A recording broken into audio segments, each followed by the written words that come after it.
Hey, Soul Warriors, have you ever felt like there's a deeper purpose just waiting for you beyond that horizon of your daily routines? A calling that whispers to you in the quiet moments, urging you to discover more, to be more. You're not alone. Welcome to our very first community video here at Soul Intentions, where we'll share our journey to uncover the truths that lie within each of us. Today, we're not just sharing insights, we're creating a space for transformation. So if you're ready to take the first step towards a life of fulfillment and purpose, stay tuned. Because this journey, it starts with you, it starts with me, and then it gains power as we all join together to support one another.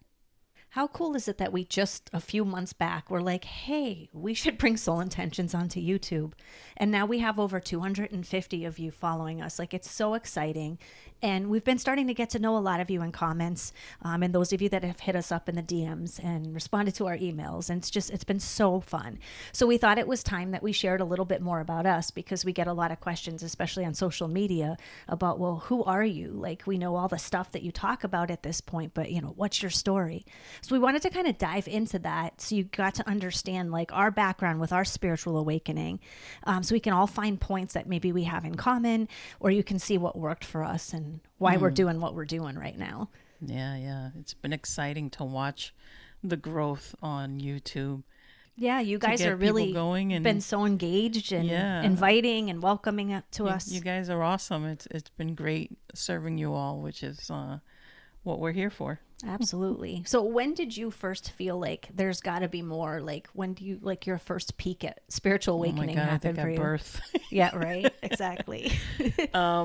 For me, it started very young.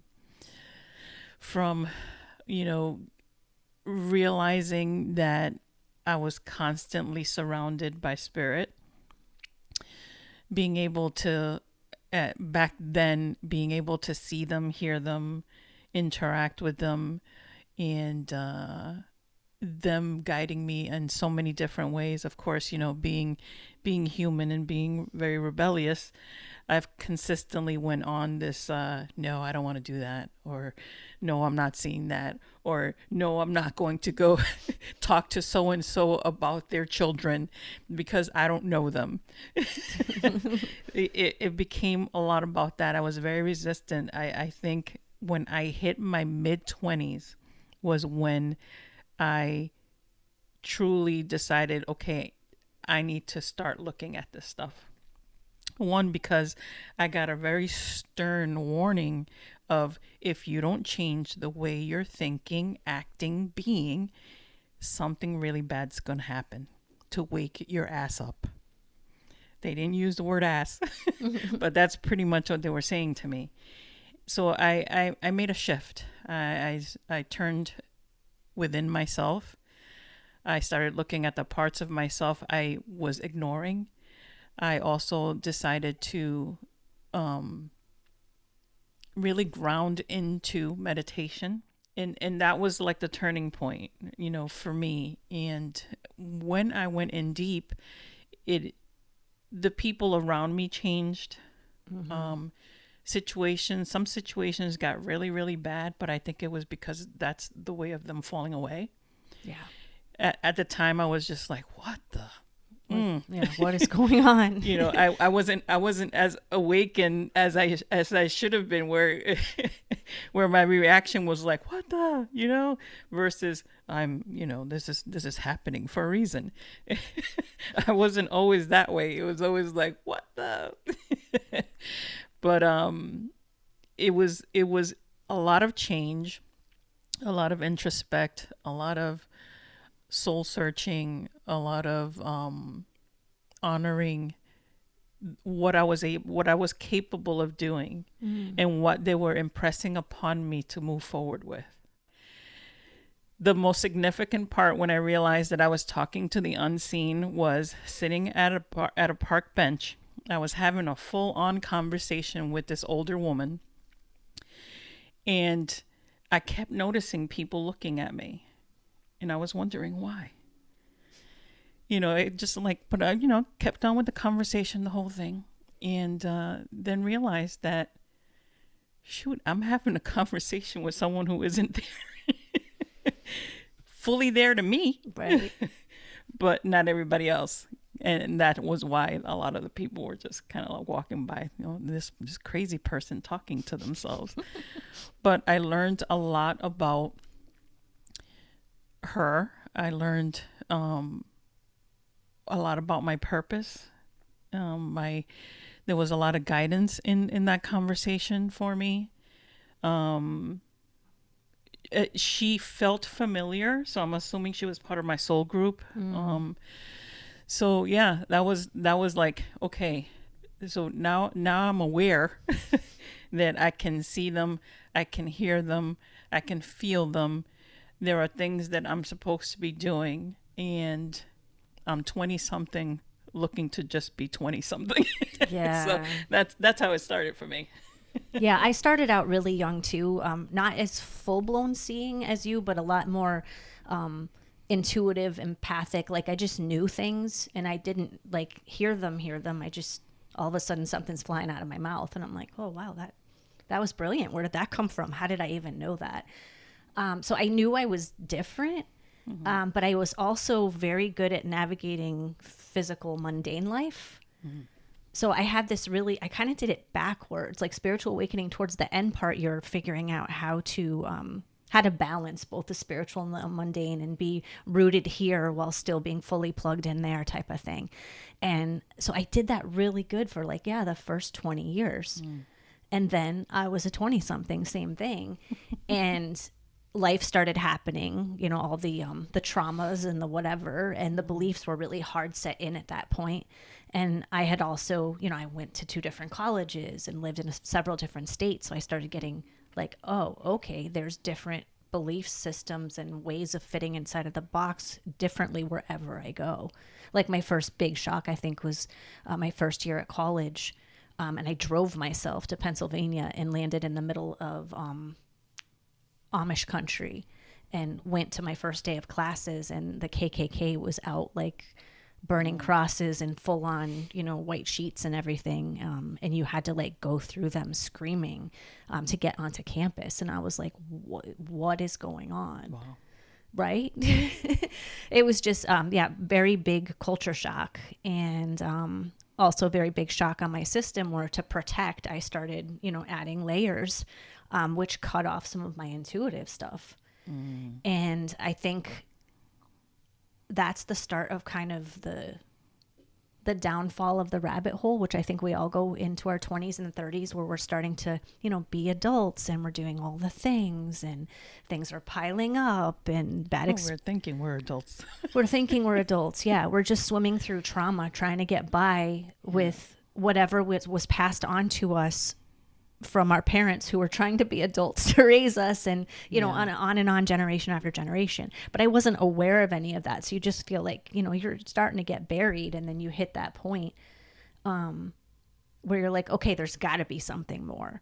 And that's when I started like looking at different spiritual groups and going to events and everything, and started getting the be careful, it's not a cult, and like all of that type of thing from people that cared about me, which I got. But then I was, I'm like, I'm justifying why going to this meditation was not, is not a cult, or, going to this bonfire with drums, why that's not a cult.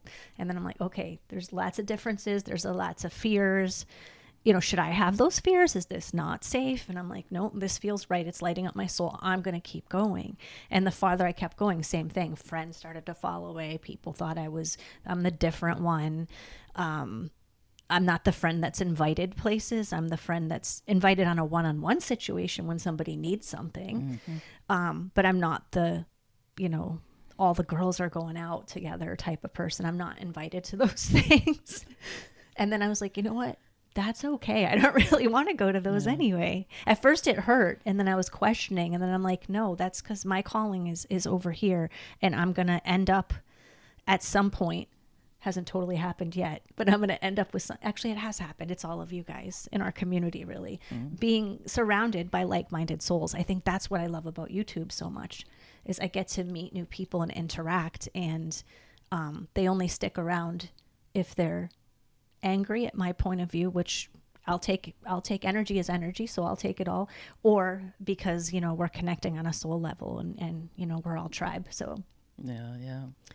It's interesting because, growing up, my mom was very intuitive in her own right.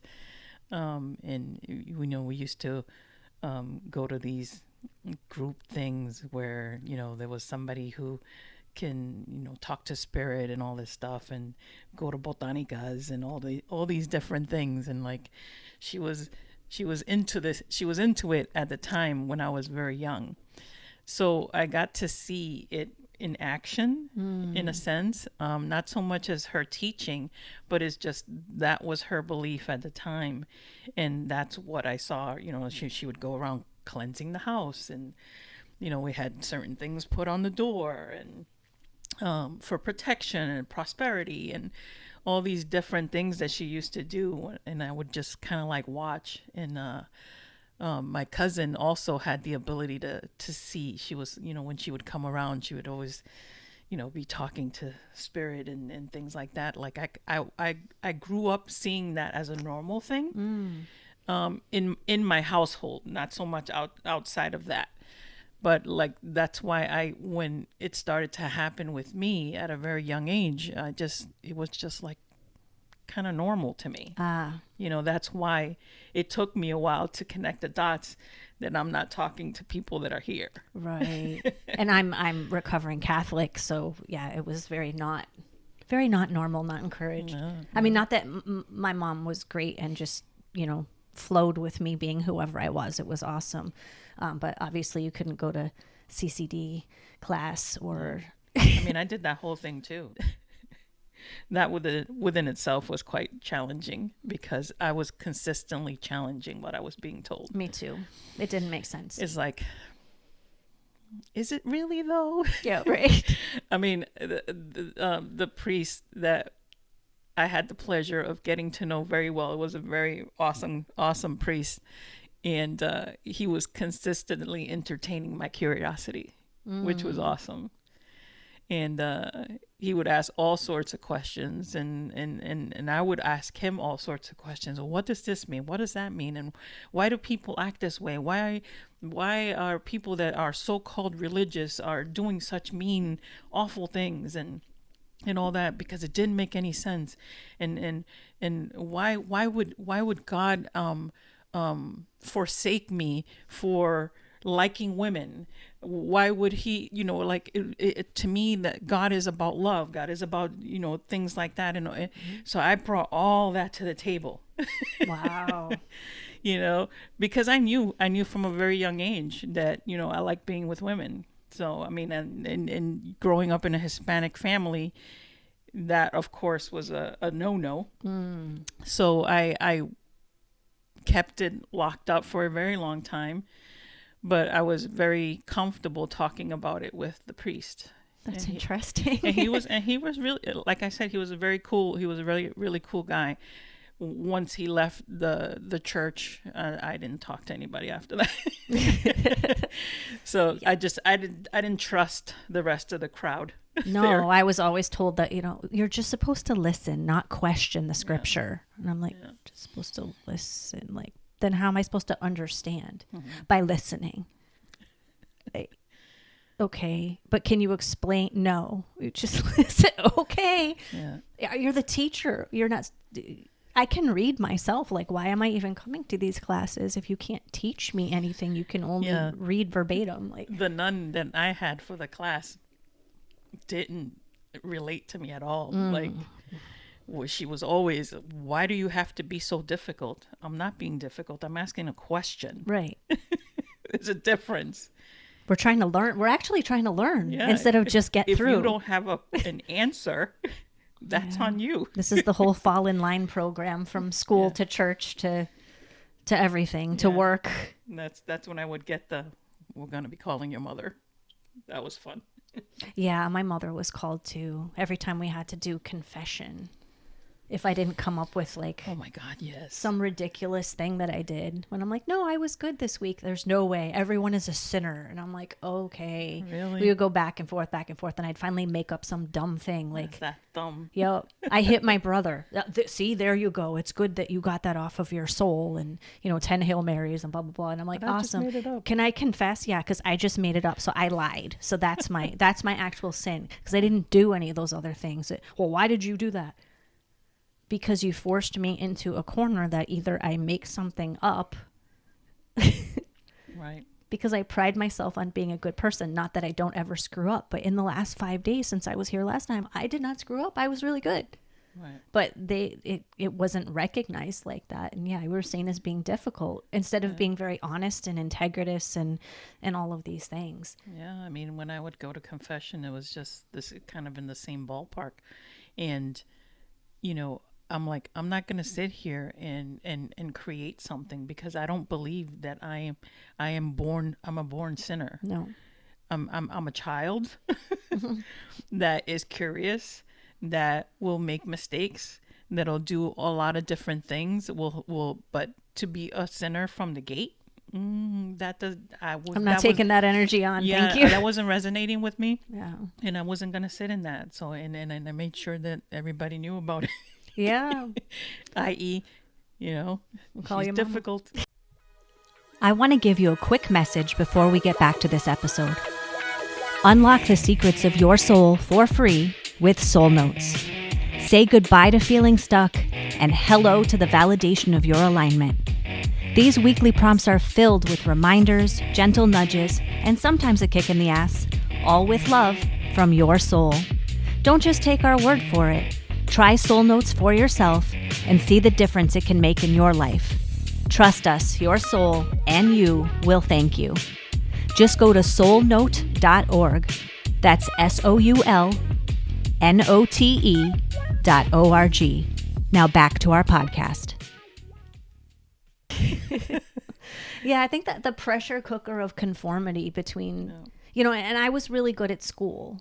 I mean, I know with your dyslexia and stuff like that, you had struggled with that, but they were always trying to, I'm good at school, so I should do more, and you're having trouble, so you should work harder, and it was always putting upon some way that you were supposed to be and act, and it was all these shoulds, and I couldn't stand it. And the religion was like that, and school was like that, and then you got to work, and work was like that, and I'm like, whoa, okay. It took me years later to realize, well, I was groomed through religion and groomed through school to be a good worker bee, and none of this is lighting up my soul. I mean, the whole school part for me is when we first came to the main island, because I was born in Puerto Rico, so I didn't know any English. So right off the gate, I'm being put in a separate class, if you will, because what did they used to call it back then? English as a second language. Yeah, ESL. Something like that, bilingual class or something like that. So I wasn't in considered to be in general population. I was in another special class, if you will, so that we can learn to speak English. But the teacher was bilingual, so that was a thing at first, and then later on when I was put in, when I was able to speak English and all that stuff and put in regular classes, then that's when the whole dyslexia thing came into play. And that was I became very restless because I wasn't learning the way most of the kids around me were learning. So instead of going into the I'm stupid, I'm this, I'm that, I had the good sense, if you will, that it wasn't me so much, that it wasn't my fault per se. It was that something was different about me, and I needed to explore it and somehow relay it to the adults around me.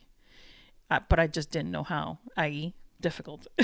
and they failed you because they should have been aware that there's different, learning disabilities and different way kids learn, whether, I can hear something and then memorize it, and I know you need to visually see something. So this is kind of the same with spiritual tools. We're all different.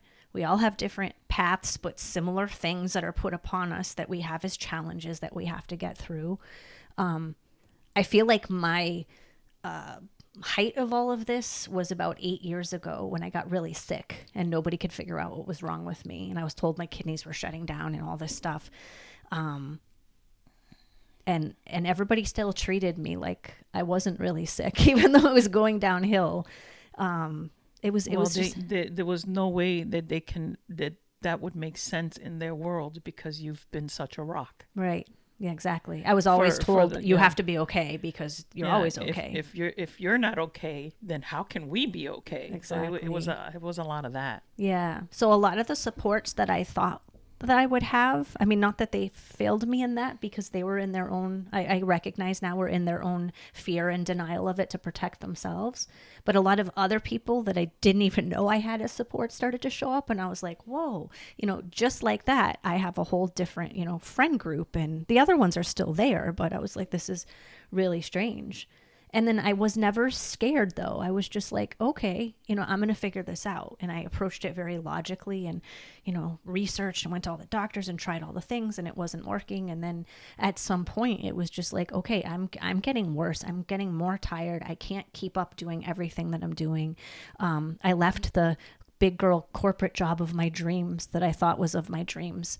All the things that I thought I wanted that I had actually created in my life and worked to get, I started to just let go of it because I couldn't anymore. It was either stay on this planet and take care of me or do all of the things. And I started letting them go and realized all those things weren't really me and weren't supporting me. They were things that, that was the American dream. And that was, the marriage and the picket fence and the corporate job and the college degree and the success. And none of that, I'm like, that's not really me. And when you're really sick and you're told that your kidneys are shutting down and you're dying, you really get to know who you are pretty quick. And it was like, okay, not me, not me, not me, not me. This is me just sitting here in stillness and knowing I'm going to be here. Because I used to tell my mom when I was really little, I'm going to get really sick someday. Don't say that. You knew? No, I knew. I said it from when I was little till maybe right when I started high school, and then I just stopped. I'm like, whatever, I just know, and didn't know what it was going to look like. But that's the brilliance about who we are as human beings. I think that since we come here to experience a very third dimensional way of being versus the light and spirit that we actually are, we get to the point where it's like there'll be little flashes or knowings of what will happen in our path. And because of the experience and the thumbing of life, you start to yeah, maybe that's not right. But then it happens. And that's kind of what happened to you. Yeah. You knew for a fact that a part of your contract was that you were going to experience an illness that was going to be pretty critical. Yep. So I believe, because I played witness to it, I believe it was to wake up the people around you. Mm-hmm. I am human. I could get sick. I could use the help. It showed you how to receive. Totally showed me how to receive. So it had its purpose on so many different levels. It wasn't the most comfortable part of our lives. No, that was, yeah. That's for sure. Yeah. Watching that was crazy. Yeah, being in pain every day and not being able to remember how to say simple words, and it was pretty intense and insane. And when I just let go, that's when I remembered, because it had been 20 years since I had thought about I'm going to get sick someday. Yeah. Because I wasn't sleeping well at night and everything. So I was up all night by myself. It's nice and still and nice and quiet. So I could just be with me and be with spirit. And then I remembered, oh yeah, I used to say I was going to get sick. And then I heard, yeah, you never said you were going to die. I'm like, that's right. I never said I was going to die. Just said I was going to get really sick. And I am really sick. So just pointing that out. I can check that box. And that means I'm going to get better. So, all right. And it just shifted something in me. I remember the night I don't watch hockey, but my whole family does. And the Bruins were playing for the Stanley Cup and all this stuff. And every game went into like triple overtime, and it was really exciting. And I was like, look at me up in the middle of the night in intense pain, but this really exciting thing that I'm just learning about is on. And then I'm hearing all this stuff. Like, it was just like the frequency and the energy of, we live in Massachusetts. So, I mean, that's the local team. So the buzz of the energy in the area was just this really high frequency. So it was able to like just be up me at night with my awesome cat and just tapping into that and then recognizing that I was going to be all right. And then people started to show up in my life that, random person walked in at a store I was in and said, something's wrong with you, and you need to call my friend, and he's a naturopath, and called him, and he changed how I thought about everything. Like, you're thinking about everything backwards, which we're taught to think of everything backwards. And then still we start flipping things on a dime and like examining our beliefs and who we are and what we're doing, and is this causing that, or is that really causing this? Like, are you blaming on this thing and that's happening because of all this other stuff? I really started unraveling.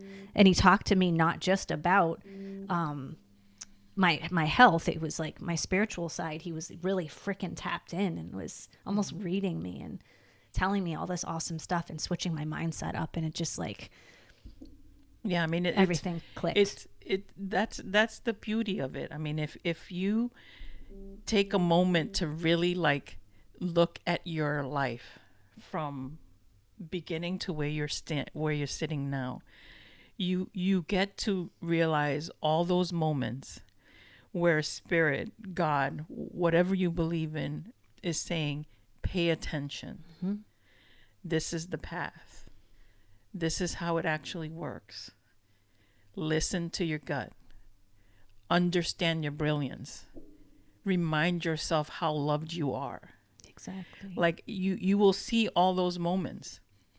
But we're so focused on the rushing of things and the constant wanting something, but not waiting for it. You get to see those things. And that's one of the things that I really appreciated, being able to talk to spirit, because they really impressed upon me patience. They said everything always comes in its due time. In the perfect time for you. Always realize that, and so when I'm, sitting, wanting, needing, or whatever, I would always remember those words, all in its time, when it's right for you. And I learned to really honor my gut feelings, to listen to the voices and really understand what they were trying to say, because a lot of times it becomes very cryptic. Yes. Because there is a level of they can't interfere with what you're designed to experience, but they're able to help on some level. So a lot of it becomes very cryptic until you take it in as what you're supposed to do or feel or act or say. And from that little girl that was talking to the unseen to now being a full-blown adult in the spiritual path, talking to all of you guys, being humbled by the experience of creating soul intentions. It's been a wild ride. I love it. I absolutely freaking love it, because if you told me that this is where I would end up back in the day, I would have said you're just crazy. Exactly. Yeah. Because that was definitely not where I saw myself. But spirit was very clear what my path was going to be. And until I stopped fighting and I started believing. Yep. And I honored who I am as a person, my sexuality, my what I'm good at, what I'm not good at, like really like honored me. That's when it got real. It locked it all in, if you will, and things just started shifting on so many different levels, you know, to be able to do this now. And this, I love doing this stuff. Right. I do too. And playing off of what you just said, Spirit would tell me, because I was always like, why are you freaking speaking in riddles? Just tell me. Just if you have an answer for me, just answer me. And it took many, many, many years. But then I was finally told in this one session with this archangel, which was very interesting, that they said, trying to think of the right words, that there's so many different, there's unlimited possibilities and so many different timelines and so many different realities that my soul is here to experience on this timeline and all the rest, that it has to be in the form of a riddle. So it's just given to you as the frequency of what your soul is here to connect into you, so that you don't just get locked into the one thing. Like if they just give you that one solid thing, but you're here to experience these 5 different things. Like in this realm, I'm not in a relationship with such and such. And in that realm I am. And in that realm I'm with multiple people. And in this realm I'm a doctor. And in that one I'm a starving artist. And you know, if you're looking for tangible things, they don't want to give you the tangibles. Yeah. Because they want to give you that frequency. And if you really take in that soul code into your being, you'll start to know and just be pulled and make the right decisions. That's what I was told. So when I started to surrender to that, that's when like all this stuff started pouring in for soul intentions. Because never in a million years, I was taught to be successful. You know, you become a professional and you work your way up the ladder and all this stuff. Never thought I would just like, I'm just going to quit my job and work at a spiritual shop for a couple of years while I was sick. Then I'm not going to have a job at all. Then I'm going to try starting a business kind of part-time. Then I'm going to go be a temp, like crazy. And now I'm a YouTuber. Like, it's weird when people ask us what we do. And I'm like, I'm a YouTuber and I'm a creator. And they're like, you look confused by that. And I'm like, I kind of am. Like, yeah, because you just, you look back from where you came from and you're like, right? Really? This is what it is for me. By going through the hard stuff, by believing and trusting, by surrendering when it gets too hard, by getting support from people who I knew had been there and done that and gotten through it. Yeah. And we're a lot happier. And I mean, to be able to say I'm a creator, like we all come in here, we're all creators. We create worlds. So to be able to say that that's my job and it's a real thing and people understand what a creator is, is just, it's super cool. You know, when you were talking about the whole tangible thing, it brought me back to like when I was very resistant and they were doing their damnedest to make sure that I got it, you know, like they were really working with me there. I was giving them a run for their money, that's for sure. And like the spirit guides that are rolling their eyes because you're oh my god, yeah. But I remember the like, you know, and I'll try to say this without, you know, getting all this energy, but what did it for me was, you know, I was in a really low place in my life. I was trying to figure out my being, my everything. And is that when you were suicidal? No, okay. And it like not, that wasn't even the lowest point for me. Oh wow. You know, okay. it for me, my lowest point was very emotional. It wasn't something that was happening outside of me. It was in me. And that's when the archangels decided to come visit me. When I tell you there aren't words to how that feels, if you will. It's hard to talk about it, but it was so loving and the experience was something I can't imagine ever not having done it. Yeah. It was beautiful. It changes you. It changed my life in a way that led me here. And it was the most beautiful thing in the world. And I wish we didn't have to get to this point.